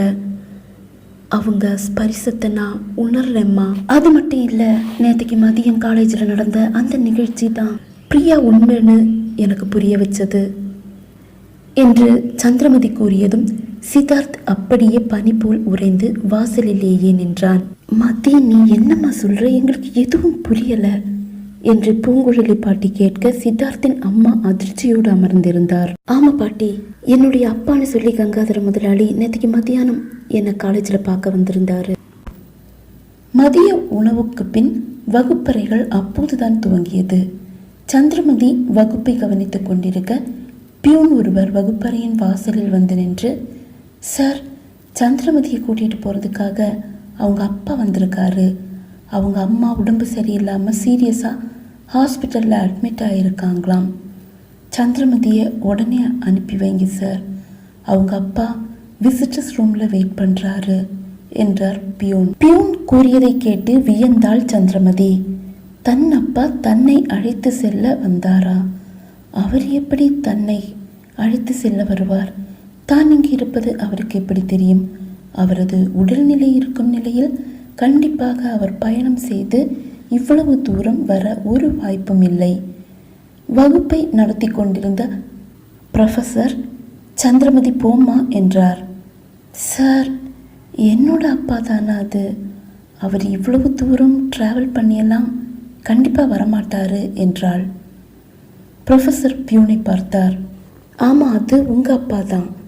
உங்களை இங்கே கொண்டு வந்து சேர்த்தது உங்கள் கணவர் ஆனதால் பிரின்சிபல் அவரோட உங்களை அனுப்ப முதல்ல தயங்கினார். அப்போ தான் அவர் உங்கள் கல்யாணத்துக்கு எடுத்துக்கிட்ட ஃபேமிலி ஃபோட்டோவை காட்டி நீங்கள் அவரோட மகதான்னு சொல்லி உடனே அவரோட உங்களை அனுப்ப சொன்னார். நானும் அந்த நேரம் பிரின்சிபலோட ரூமில் இருந்தேன். உங்கள் அம்மாவுக்கு ரொம்ப சீரியஸாக இருக்கிறதால உங்களை உடனே கூட்டிகிட்டு போகணுன்னு சொல்லி அவர் பெர்மிஷன் கேட்டார். பிரின்சிபல் ஓகே சொல்லியிருக்காரு. சீக்கிரம் போமா என்றார் பியூன். தன் பேகை எடுத்து தோளில் மாட்டிக்கொண்டு யோசனைகளோடு சந்திரா விசிட்டர்ஸ் அறையை நோக்கி நடந்தாள். ஒருவேளை சித்தார்த்தோட அப்பாவா இருப்பாரோ? ஆனால் அம்மாவுக்கு சீரியஸ்னு எப்படி அவர் வந்து கூப்பிடுவார் என்று எண்ணியபடியே விசிட்டர்ஸ் அறைக்கு வந்தாள் சந்திரமதி. அங்கு தனக்காக காத்து நின்று கொண்டிருந்த கங்காதரனை கண்டு அதிர்ந்து போனாள். சட்டென்று சந்திரமதியின் முகம் இருண்டது. ஆனால் கங்காதரன் அவளை பார்த்து ஒரு வசீகர புன்னகையை உதிர்த்தார். அதை பொருட்படுத்தாமல் சந்திரமதி சட்டென்று திரும்பி நடக்க முயல, சந்திரமதி ஒரு நிமிஷம் நில்லு என்ற கங்காதரனின் குரல் அவளை தடுத்தது. சந்திரமதி அப்படியே நின்றாள். என்ன சந்திரா, என்னுடைய காசால உன்னுடைய அக்காங்க கல்யாணத்தை பண்ணி வச்சுட்டு என்னை உதாசீனப்படுத்திட்டு போற என்றார். திரும்பி நின்று கொண்டிருந்த சந்திரமதி அப்படியே கங்காதரனை பார்த்து திரும்பி முறைத்தாள். என்ன சார் சொல்றீங்க? உங்களையும் உங்க அப்பா அருணாசலம் தாத்தாவையும் ஒன்னா உட்கார வச்சுதானே பரஞ்சோதி தாத்தா நீங்க செலவு பண்ண எல்லா காசையும் வட்டியோடு சேர்த்து செட்டில் பண்ணாரு. அப்புறம் எப்படி உங்க பணத்துல எங்க அக்காங்க கல்யாணம் நடந்ததுன்னு நீங்க சொல்றீங்க என்று கோபமாக கேட்டாள் சந்திரமதி. அது என்னவோ உண்மைதான், ஆனா நான் தானே மொத்த காசையும் செலவு பண்ணி அவங்க கல்யாணத்தை நடத்தி வச்சேன். அதுக்கப்புறம் தானே பரஞ்சோதி அங்கிள் காசை செட்டில் பண்ணாரு என்றார் கங்காதரன். சரி, அதுக்கு இப்போ என்ன பண்ணுறதுன்னு சொல்லுங்க. எனக்கு கிளாஸ் இருக்கு, நான் சீக்கிரம் போயாகணும் என்றாள். கங்காதரன் மெல்ல சந்திரமதியின் அருகில் நடந்து வந்தார். பெருசா எதுவும் நீ பண்ண வேண்டாம். என்ன கட்டிக்கிட்டா உன்னால நல்லபடியா வாழ முடியாதுன்னு நினைச்சுதானே அந்த சித்தார்த்தை கட்டிக்கிட்ட. ஆனா இப்ப என்ன ஆச்சு? அவனோட மனசுல வேறொருத்தி இருக்கிறா. அவளை மறக்க முடியாததால அவன் உன்னை இப்படி இங்க கொண்டு வந்து தள்ளி வச்சிருக்கான். நான் உன்னை தான் எப்பவும் நினைச்சிட்டு இருக்கேன். ஒவ்வொரு நிமிஷமும் நான் உன்னை பத்தி தான் நினைச்சிட்டு இருக்கேன். உன்னை அடையணுன்ற ஆசை என்னுடைய மனசுல இப்பவும் கொழுந்து விட்டு எரிஞ்சிட்டு தான் இருக்குது. உன்னோட அழகு, உன்னுடைய அசைவுகள் ஒவ்வொன்றும் என்னை அப்படியே உன் பக்கம் சுண்டி இழுக்குது. உன்னை இந்த அளவு நேசிக்கிற என்ன போய் நீ வேண்டான்னு தூக்கி எறிஞ்சிட்டு வந்தியே, அதை தான் என்னால் தாங்க முடியல. நீ கல்யாணம் முடிஞ்சு கன்னியா எத்தனை நாள் வாழ போற? பேசாம என் கூட வந்துட்டு சந்திரா, நான் உன்னை ராணி மாதிரி பார்த்துக்கிறேன் என்றார் கங்காதரன். இவ்வளவு வயசாகியும் உங்க காமத்தை அடக்க உங்களால முடியலையே சார், உண்மையா காதலிச்சு பாருங்க என்று அவள் கூறி முடிக்கும் முன், எதுக்கு இப்படி வலியை தாங்கிட்டு அவஸ்தப்படுறதுக்கா? உண்மையா காதலிச்ச யாராவது வேதனையை அனுபவிக்காம வாழ்ந்ததா உனக்கு தெரியுமா? நீ கூட இப்போ வலியில துடிச்சிட்டு தான் இருக்க. எந்த ஒரு வலியை நான் ஏன் தாங்கிக்கணும்? ஒரு பொண்ணை பார்த்தா முதல்ல அவன் மேல எனக்கு பாசம் வராது, காமம் தான் வரும். அவளை அனுபவிச்சுட்டு அப்படியே போயிட்டு இருப்பேன். ஆனா நீ கொஞ்சம் ஸ்பெஷல். உன்னை கல்யாணம் பண்ணி கூடவே வச்சுக்கணும்னு ஆசைப்பட்டேன். ஆனா நீ தான் என்கிட்ட இருந்து ஓடி ஒளியிற. ப்ளீஸ் சார், நீங்க இப்படி அனாவசியமா பேசி என்னுடைய டைமை வேஸ்ட் பண்ணாதீங்க. நான் சித்தார்த்தோட மனைவின்றதை மட்டும் நீங்க மறந்துடாதீங்க என்று சந்திரா கூறவும் அவள் கையில் ஏதோ ஊசி குத்துவது போல் வலித்தது. என்ன அது என்று பார்க்கும்போது அவள் கையில் கங்காதரன் ஊசியால் ஏதோ மருந்தை ஏற்றுகிறார். சந்திரா அதிர்ந்து போனாள். என்ன பண்றீங்க என்று கேட்டபடியே சந்திரா நிமிர்ந்து கங்காதரனை பார்க்க அவள் கண்களில் புகை மூடியது போல் அவரது முகம் மிகவும் மங்கலாக தெரிந்தது. கங்காதரனின் முகம் விரூபமாக மாறியது. அவரது முகத்தில் விரூபமான ஒரு புன்னகையும் தவழ்ந்தது. உன்னையே கனவு கண்டு உன்னை என்னுடைய மனைவியாக்க நான் எவ்வளவு கஷ்டப்பட்டேன் தெரியுமா? கடைசி நேரத்தில் அந்த சித்தார்த் உன்னை என்கிட்ட இருந்து தட்டி பறிச்சுக்கிட்டான். அது எவ்வளவு பெரிய ஏமாற்றம் தெரியுமா? ஒவ்வொரு நாளும் ஒவ்வொரு நிமிஷமும் உன்னை நினைச்சு நான் எப்படி துடிக்கிறேன்னு உனக்கு தெரியுமா? இனி காலம் ஃபுல்லா நீ என்னுடைய காலடியில் கிடக்க வேண்டியது தான் என்று கங்காதரன் கூற, ஏதோ பாதாளத்திலிருந்து கங்காதரனின் குரல் கேட்பது போல் சந்திராவுக்கு தோன்றியது. அவள் அப்படியே மயக்கமானாள். கங்காதரன் சந்திராவை தன் தோளில் சாய்த்து கொண்டார். அது வழியாக வந்த பியூனை அழைத்து, எஸ்கியூஸ் மீ, கொஞ்சம் ஹெல்ப் பண்ணுங்க, அவங்க அம்மாவுக்கு உடம்பு சரியில்லைன்னு கேட்டதும் சந்திரா மயக்கம் போட்டு கீழே விழுந்துட்டா. ப்ளீஸ் அவளை காரில் ஏற்ற கொஞ்சம் ஹெல்ப் பண்ணுங்க என்று பியூனை அழைத்தார் கங்காதரன். விரைந்து வந்த பியூன் கங்காதரனுடன் சேர்ந்து சந்திராவை கங்காதரனின் காரில் ஏற்றி பின் இருக்கையில் படுக்க வைத்தார். ரொம்ப நன்றிங்க என்று கூறி பியூனின் கையை பிடித்து குலுக்கிவிட்டு தன் காரில் ஏறி அங்கிருந்து கிளம்பினார் கங்காதரன். இவை அனைத்தையும் பாதி மயக்கத்தில் இருந்த சந்திரா அறியவே செய்தாள். ஆனால் பியூனிடம் தன் நிலையை எடுத்து கூறவோ கங்காதரனை தடுக்கவோ அவளால் இயலவில்லை. அப்போதுதான் சந்திரா எழுந்திரு, சந்திரா எழுந்திரு சந்திரா என்று யாரோ தன் அருகில் அமர்ந்து கூறுவது போல் தோன்ற மெல்ல கண்களை திறக்க முயன்றாள் சந்திரமதி. அவள் அருகில் பிரியா அமர்ந்திருப்பது மங்கலாக தெரிந்தது. ஆனால் சந்திரா அவள் கண்களை நன்றாக திறந்து பிரியாவை பார்க்க இயலவில்லை. சந்திரா ப்ளீஸ் எழுந்திரு, நீ ஆபத்தில் இருக்க, எழுந்திரு என்று பிரியா கூறுவது அவள் காதில் விழவே செய்தது. என்று அவள் சத்தம் மட்டுமே எழுப்பினாள். சட்டென்று காரை ஒரு ஓரமாக நிறுத்தி சந்திராவை திரும்பி பார்த்தார் கங்காதரன். அதன் பின்னிருக்கையில் வந்து, என்ன சந்திரா, நான் போட்ட ஊசியோட பவர் கம்மியாயிடுச்சா? என்னோட கெஸ்ட் ஹவுஸ் போய் சேர்றதுக்குள்ள உன்னோட மயக்கம் தெளிஞ்சிட்டா பிரச்சனை ஆயிடுமே. இரு, உன்னை இங்க காருக்குள்ளேயே முடிச்சிடுறேன் என்று கங்காதரன் கூறுவது சந்திரமதியின் செவியை எட்டினாலும் அவளால் தன் சுண்டு விரலை கூட அசைக்க இயலவில்லை. கங்காதரன் காரின் முன்னிருக்கையில் ஏறி அமர்ந்து ஆள் நடமாட்டம் இல்லாத அந்த சிறு சோலைக்குள் காரை கொண்டு வந்து நிறுத்தினார். அலட்சியமான ஒரு புன்னகையுடன் காரின் பின்னிருக்கையில் ஏறிக்கொண்ட கங்காதரன் சந்திராவை கண்களாலேயே தழுவினார். அதன் பின் கண்ணாடி போன்ற அவள் கன்னத்தை மெல்ல வருடினார். அப்போதெல்லாம் சந்திரா எழுந்திரு என்று கூறியபடியே பிரியா சந்திராவின் அருகில் தான் இருந்தாள். சந்திரமதியிடம் அத்துமீறும் கங்காதரனின் கையை பிடித்து தடுக்க பிரியா முயன்றாள். ஆனால் பிரியாவால் அவரை தொட இயலவில்லை. உடல் இல்லாத தன்னால் அவரை தொட இயலாது என்று உணர்ந்து அவள் துடித்து போனாள். அத்துமீறும் கங்காதரனை தடுக்க துடித்த பிரியா, என்ன மன்னிச்சிரு சந்திரா, உன்னை காப்பாற்ற எனக்கு வேற வழி தெரியல என்று கூறியபடியே சட்டென்று சந்திரமதியின் உடம்புக்குள் புகுந்தாள். சந்திராவின் கன்னத்தை வருடியபடியே அவள் உதட்டில் முத்தமிட கங்காதரன் துணிய சட்டென்று கண் விழித்து எழுந்தாள் சந்திரா. அதை சற்றும் எதிர்பாராத கங்காதரன் ஆடி போனார்.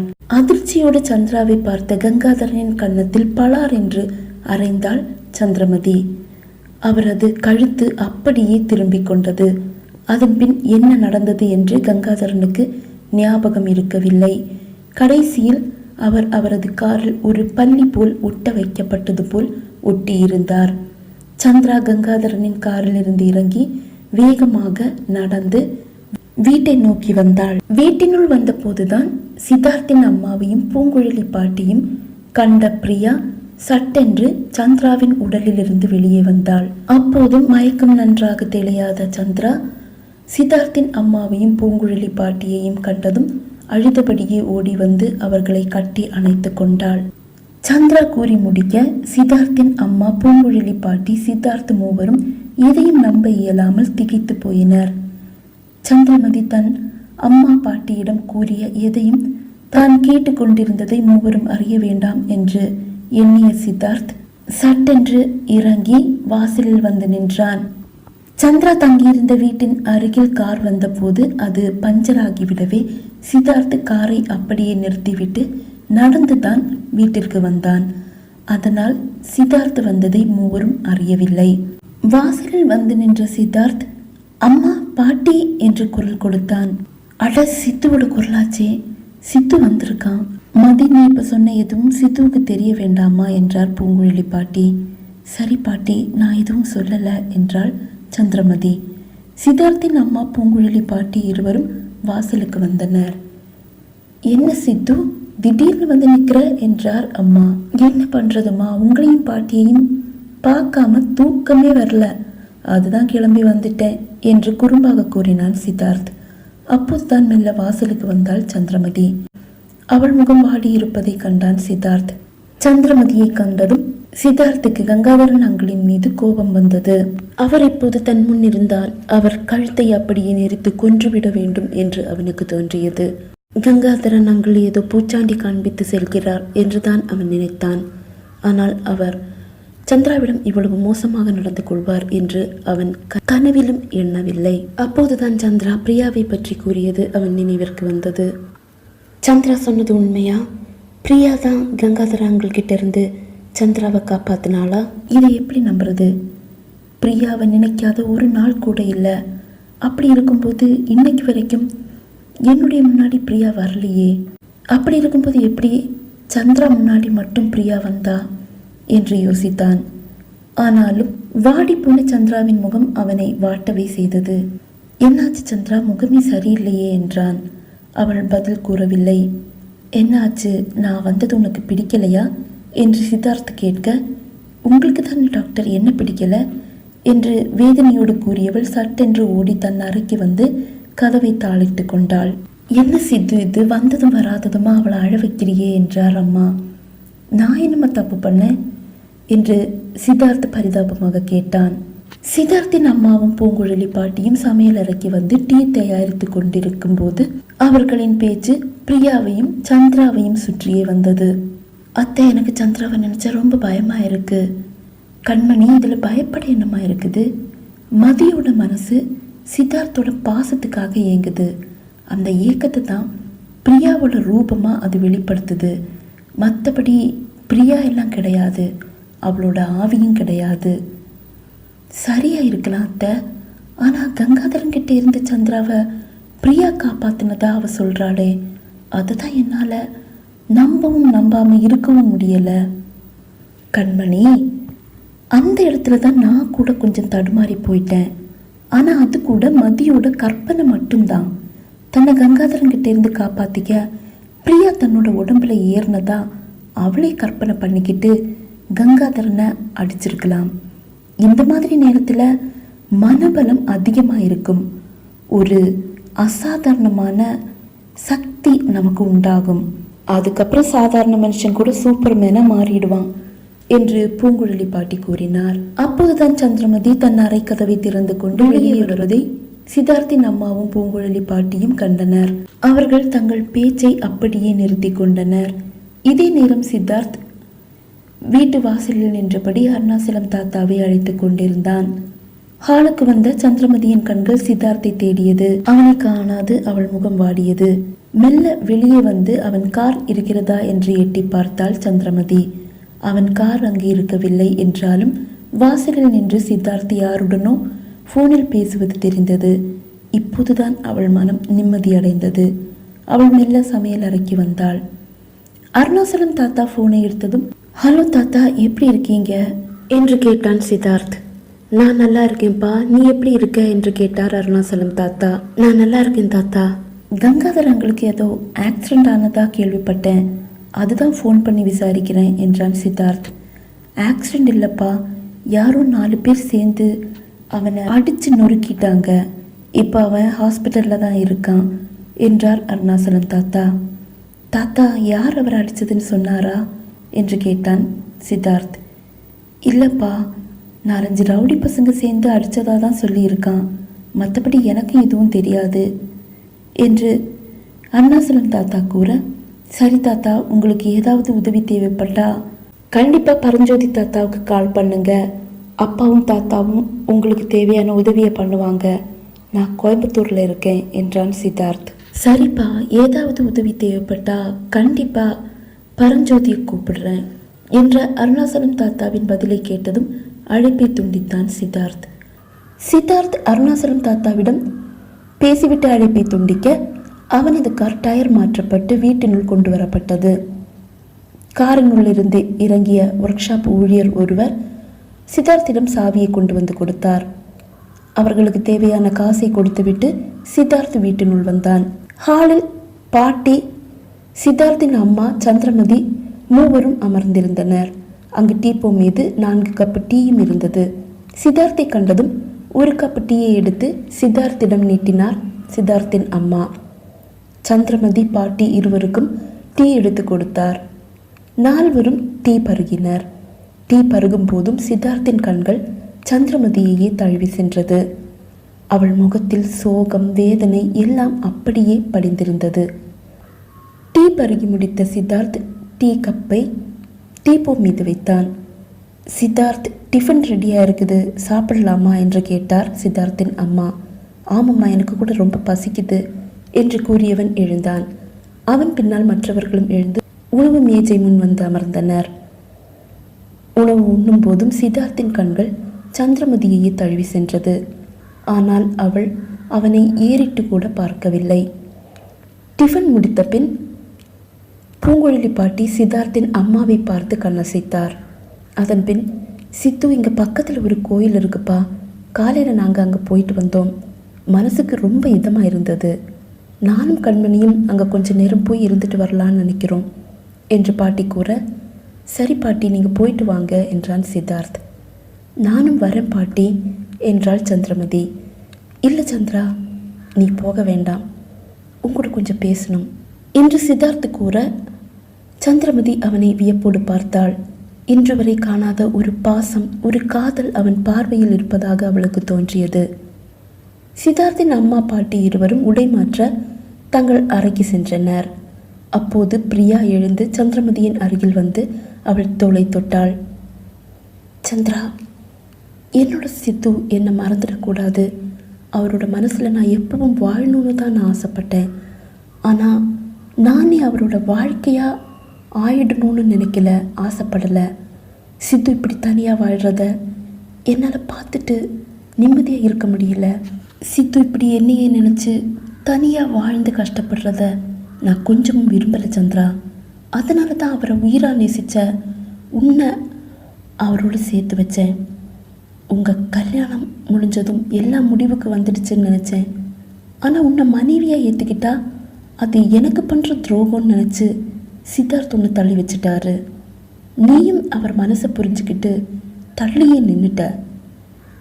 இப்படியே போனால் காலத்துக்கு நீங்கள் 2 பேரும் பிரிஞ்சு இப்படியே வாழ வேண்டியது தான். 2 பேர் மனசுலையும் காதல் இருக்குது. ஆனால் சித்துவோட தவறான எண்ணம் உங்களை பிரித்து வச்சிருக்கு. அதனால தான் உன்னை தூண்டி விட்டு உன்னையும் சித்துவையும் சேர்த்து வைக்க முயற்சி பண்ணேன். சந்திரா, இப்போ சித்து உனக்கு கொடுத்துருக்க இந்த வாய்ப்பை பயன்படுத்தி சித்துவோட மனசை மாற்று. உன்னோட காதலை எந்த கூச்சமும் இல்லாமல் அப்படியே முழுசாக வெளிப்படுத்து. மனசுக்குள்ளேயே பூட்டி வைக்கிற காதலால் யாருக்கும் எந்த பிரயோஜனமும் இல்லை சந்திரா. நீ உன்னோட காதலை முழுசாக வெளிப்படுத்து. கணவன் மனைவிக்கு இடையில் எந்த ஈகோவும் இருக்கக்கூடாது. ஒருத்தர் பிடிச்சிருந்தா அதை அப்படியே வெளிப்படுத்தலாம். சந்திரா, உன்னோட காதல் முழுசாக வெளிப்படும் போது அது உன்னோட வாழ்க்கையையும் சித்துவோட வாழ்க்கையையும் கண்டிப்பாக மாற்றும். சந்திரா, செக்ஸ் மட்டும் வாழ்க்கை கிடையாது. ஆனால் கணவன் மனைவிக்குள்ள அது இல்லைன்னா வாழ்க்கையே கிடையாது சந்திரா. அதை நீ மறந்துடாத. சின்ன சின்ன வருடர்கள் இதெல்லாம் வாழ்க்கைக்கு ரொம்ப முக்கியம். அதெல்லாம் உன்னை எனக்கு பிடிச்சிருக்கு இல்லை உங்களை எனக்கு பிடிச்சிருக்குன்னு உணர்த்துற சின்ன சின்ன அடையாளங்கள் மட்டும்தான். இதை புரிஞ்சுக்காத நிறைய கணவன் மனைவியோட வாழ்க்கை டிவோர்ஸில் போய் முடியுது. பிரியா சந்திரமதியிடம் இப்படி பேசிக்கொண்டிருக்கும் போதே பூங்குழலி பாட்டியும் சித்தார்த்தின் அம்மாவும் உடை மாற்றி தங்கள் அறையிலிருந்து வெளியே வந்தனர். சித்து, சந்திராவை பார்த்துக்க நாங்கள் கோயிலுக்கு போயிட்டு வரோம் என்று சித்தார்த்தின் அம்மா கூறினார். அதன் பின் சித்தார்த்தின் அம்மாவும் பூங்குழலி பாட்டியும் வீட்டிலிருந்து வெளியே செல்ல பிரியாவும் அவர்களோடு வீட்டிலிருந்து இறங்கி சென்றாள். படி இறங்கி சென்ற பிரியா ஒரு முறை திரும்பி சந்திரமதியை பார்த்தாள். அவள் உதட்டில் மெல்லிய ஒரு புன்னகை தவழ்ந்தது. அவள் அப்படியே திரும்பி நடந்தகன்றாள். சந்திரா வாசலையே பார்த்தபடி அமர்ந்திருப்பதை கண்டான் சித்தார்த். சந்திரா, ப்ளீஸ் ரூமுக்கு வா, நான் மனசு விட்டு உங்ககிட்ட பேசணும் என்றான் சித்தார்த். சித்தார்த் அறைக்குள் செல்ல அவனை பின்தொடர்ந்து அறைக்குள் வந்தாள் சந்திரமதி. சித்தார்த் அங்கிருந்த படுக்கையில் வந்து அமர்ந்தான். அவன் அருகில் வந்த சந்திரமதியிடம், ப்ளீஸ் சந்திரா உட்காரு என்றான். சந்திரமதி அவன் அருகில் அமர்ந்தாள். சந்திரா, நான் உன்னை நேசிக்கலன்னு நீ என்னை தப்பாக எடுத்துக்கக்கூடாது. எனக்கு உன் மேலே பாசம் உண்டு, காதல் உண்டு. நீ நல்லா இருக்கணும்னு நான் ஆசைப்பட்றேன். அதனால தான் உன்னை டாக்டர் ஆக்கணும்னு ஆசைப்பட்டு இங்கே கோயம்புத்தூரில் கொண்டு வந்து விட்டுருக்கேன். மற்றபடி உன் மேலே பாசம் இல்லாததால் நான் உன்னை தள்ளி வைக்கிற சந்திரா. அதை முதல்ல நீ புரிஞ்சுக்கோ. நீ முதல்ல நல்லா படி, உன்னோட படிப்பு முடியட்டும், அதுக்கப்புறம் எல்லாம் சரியாயிடும். நீ மனசு போட்டு குழப்பிக்காம நிம்மதியாக படி சந்திரா. என்னுடைய பாசம் கிடைக்கலன்னு நீ ஏங்கி தவிக்க வேண்டிய ஒரு அவசியமும் இல்லை. நான் இப்போ உன்னை நேசிச்சுட்டு தான் இருக்கேன். நான் சொல்கிறது உனக்கு புரியுதா? ஆனால் என்னுடைய மனசில் என்னுடைய பிரியா அப்படியே ஆழமாக பதிஞ்சிட்டா. அவளை தூக்கி எறிய என்னால் முடியல. இதையெல்லாம் நான் உங்ககிட்ட சொல்ல வேண்டிய அவசியம் இல்லை. அதெல்லாம் உனக்கே தெரியும். எல்லாம் தெரிஞ்சு வச்சுட்டு என்னை ஏன் இப்படி பழி வாங்குற சந்திரா? அவன் அப்படி கூறியதும் அதிர்ச்சியோடு அவனை நிமிர்ந்து பார்த்தாள் சந்திரமதி. ஆமா சந்திரா, நீ பாட்டிக்கிட்டேயும் அம்மாக்கிட்டேயும் பேசுனதை ரொம்ப தற்செயலாக நானும் கேட்டேன். நீ நினைக்கிற மாதிரி பிரியாவோட ஆவியெல்லாம் உன் கூட இல்லை. அதெல்லாம் உன்னோட கற்பனைகள் மட்டும்தான். அதை முதல்ல புரிஞ்சுக்க. தேவையில்லாத எண்ணங்களை மனசில் போட்டு குழப்பி உன்னுடைய வாழ்க்கையை நீயே அழிச்சிடாத சந்திரா. ப்ளீஸ், என்னையும் பழி வாங்கி உன்னோட வாழ்க்கையையும் நீ அழிச்சுக்காத. அமைதியாக தலை கவிழ்ந்து அமர்ந்திருக்கும் சந்திராவையே சிறிது நேரம் பார்த்தான் சித்தார்த். சந்திரா, கோயிலுக்கு போகணும்னு சொன்னல, நீ கோயிலுக்கு போயிட்டு வந்துடு என்று சித்தார்த் கூற சந்திரமதி எழுந்து அறை வாசலை நோக்கி நடந்தாள். அறை வாசலுக்கு வந்த சந்திரமதி அறை கதவை தாளிட்டு பூட்டினாள். அவள் கண்கள் நிறைந்து வழிந்தது. அவள் அப்படியே திரும்பி அவனை நோக்கி நடந்து வர சந்திராவின் முகத்தில் தெரிந்த சோகம், அவள் கண்களில் பெருக்கெடுத்த கண்ணீர் இரண்டும் அவன் மனதை பிழிந்தெடுத்தது. சித்தார்த் மெல்ல படுக்கையில் இருந்து எழுந்தான். ஓடி வந்து அவளை அப்படியே கட்டி அணைத்து அவளை சமாதானம் செய்ய வேண்டும் என்று அவன் மனம் துடிக்கத்தான் செய்தது. ஆனாலும் அவன் தன்னை கட்டுப்படுத்தி கொண்டான். மெல்ல நடந்து சந்திரமதி சித்தார்த்தின் அருகில் வந்தாள். டாக்டர், நான் என்னைக்காவது உங்கள் பிரியாவை நீங்கள் மறக்கணும்னு சொன்னேனா என்று சந்திரமதி கேட்க, அவளது கேள்வி அவன் இதயத்தை அப்படியே துளைத்தது. அவன் மெல்லிய அதிர்ச்சியோடு அவளை பார்த்தான். உங்களை உருகி உருகி காதலிச்சு உங்கள் உயிரோட உயிராக கலந்து போன உங்கள் பிரியாவை நான் எப்படி சித்து மறக்க சொல்லுவேன்? உங்களால் தான் அவங்கள எப்படி மறக்க முடியும்? நீங்கள் அவங்கள மறக்கணும்னு நான் சொன்னால் நான் ஒரு மனுஷ ஜென்மமே கிடையாது. நீங்கள் உயிர் வாழுற வரைக்கும் உங்கள் பிரியா உங்கள் மனசில் கண்டிப்பாக வாழணும். ஆனால் அந்த மனசில் ஒரு மூலையில் சின்ன ஒரு இடத்த தானே எனக்கு தாங்கன்னு நான் கேட்டேன். ஆனால் நீங்கள் என்னை படிக்க வைக்கிறேன்ற பேரை சொல்லி என்னை இப்படி கொண்டு வந்து தள்ளி தனியாக வச்சுட்டீங்களே. என்னை இங்கே விட்டுட்டு போனதுக்கப்புறம் ஒரு ஃபோன் கூட பண்ணி நீ எப்படி இருக்கன்னு விசாரிக்க உங்களுக்கு தோணலையே சித்து? அந்த அளவு நான் உங்கள் மனசில் இல்லாமல் போயிட்டேன்ல. எந்த ஒரு பொண்ணும் வெக்கத்தை விட்டு என்னை கல்யாணம் பண்ணிக்கிறீங்களா இல்லை ஏற்றுக்குப்பீங்களான்னு கேட்க மாட்டா. நான் அதை கூட பண்ணிட்டேன் சித்து. இதுக்கு மேலேயும் உங்கள் மேலே இருக்க என்னுடைய காதலை வெளிப்படுத்த என்னால் முடியாது. நான் உங்களை உயிராக நேசிக்கிறேன் சித்து.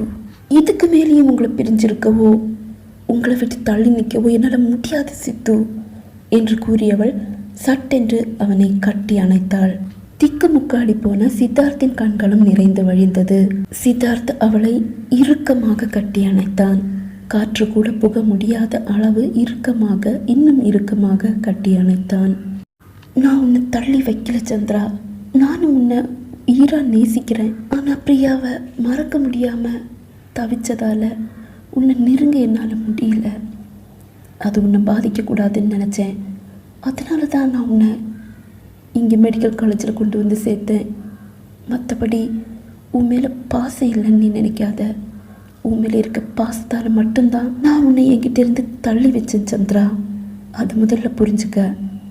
நான் உன்னை நேசிக்கிறேன். ஐ லவ் யூ சந்திரா என்று கூறியவன் அவள் உதட்டில், அவள் மேனியில் எல்லாம் முத்தமழை பொழிந்தான். அந்த முத்தமழையில் நனைந்த சந்திரா அவனுள் அப்படியே மூழ்கி போனாள். சித்தார்த்தும் சந்திரமதியும் ஒருவருள் ஒருவர் கலந்து போன நிமிடம் அது. கோயிலுக்கு சென்று திரும்பிய பூங்குழலி பாட்டி, சித்தார்த்தின் அம்மா இருவரும் சந்திரமதியின் அறைக்கதவு சாத்தப்பட்டிருப்பதை கண்டு மகிழ்ந்தனர். கண்மணி, இனிமே இவங்க 2 பேரையும் பிரிக்க யாராலையுமே முடியாது என்று கூறினார் பூங்குழலி பாட்டி. மறுநாள் காலை படுக்கையிலிருந்து எழ முயன்ற சந்திரமதியை எழவிடாமல் தடுத்தான் சித்தார்த். ஏய், எங்க போற சந்திரா என்று கேட்டபடியே அவளை இறுக்கமாக கட்டி அணைத்தான். சித்து, நான் பிரியாவோட கல்லறைக்கு போகலான்னு நினைக்கிறேன் என்றாள். அவள் அப்படி கூறியதும் சித்தார்த் தன் அணைப்பை மெல்ல தளர்த்தி கொண்டான். நீங்களே என் கூட வரீங்களா என்றாள். கண்டிப்பா சந்திரா. சீக்கிரமா ரெடி ஆயிடலாமா என்று கேட்டவன் படுக்கையிலிருந்து எழுந்தான். சந்திரமதி படுக்கையிலிருந்து எழ முயல அவளை அப்படியே தூக்கினான் சித்தார்த். ஐயோ, என்ன பண்றீங்க என்றாள் சந்திரமதி. அதுவா, இத்தனை நாள் தனியாக குளிச்சு போர் அடிச்சு போச்சு சந்திரா. அதுதான் இன்னைக்கு சின்ன ஒரு சேஞ்ச். 2 பேரும் ஒன்றாவே குளிக்கலாமே. என்று கூறியபடியே அவளை தூக்கி கொண்டு குளியல் அறையை நோக்கி நடந்து வர அவள் முகம் வெட்கத்தில் அப்படியே சிவந்து போனது. இருவரும் குளித்து உடை மாற்றி அறையிலிருந்து வெளியே வந்தனர். டிஃபன் தயாராக இருந்தது. சித்து 2 பேரும் எங்க கிளம்பிட்டீங்க என்று சித்தார்த்தின் அம்மா கேட்க சந்திரமதி ஏதோ கூற வர சட்டென்று அவள் கையை பிடித்தான் சித்தார்த். அம்மா சின்ன ஒரு ஷாப்பிங், 2 பேரும் போயிட்டு வந்துடுறோம் என்றான்.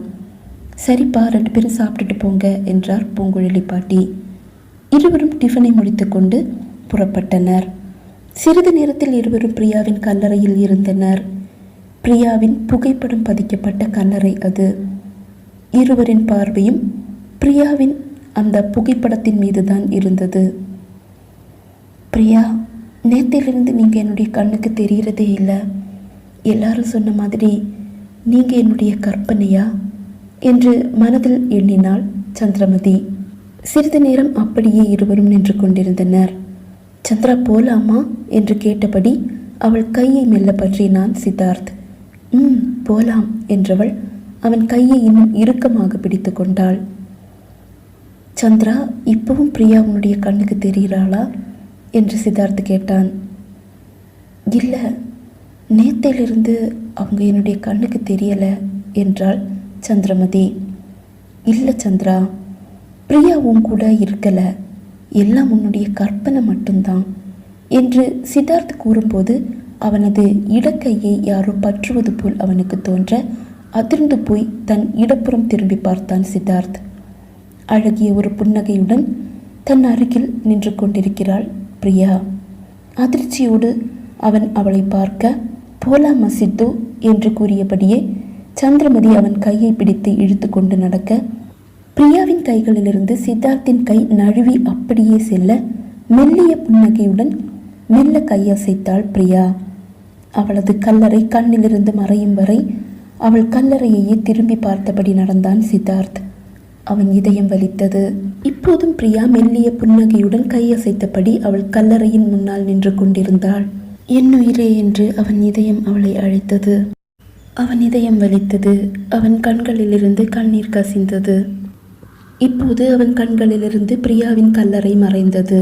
சித்தார்த் சந்திராவை தன்னோடு சேர்த்து அணைத்தபடி நடந்தான். சித்தார்த்தின் கண்களிலிருந்து பிரியா மறைந்தாலும் அவன் இதயத்தில் அவள் இப்போதும் வாழ்ந்து கொண்டுதான் இருக்கிறாள். என்னுயிரே நாவல் நிறைவடைந்தது. நாவலை கேட்டு ரசித்த அனைவருக்கும் நன்றி. இந்த சேனல் உங்களுக்கு பிடிச்சிருந்தா மறக்காம லைக் பண்ணுங்க, ஷேர் பண்ணுங்க, மறக்காம கீழே கமெண்ட் பண்ணுங்க. மீண்டும் ஒரு புது நாவலுடன் நாளை உங்களை சந்திக்கும் வரை விடைபெறுகிறேன். நன்றி, வணக்கம்.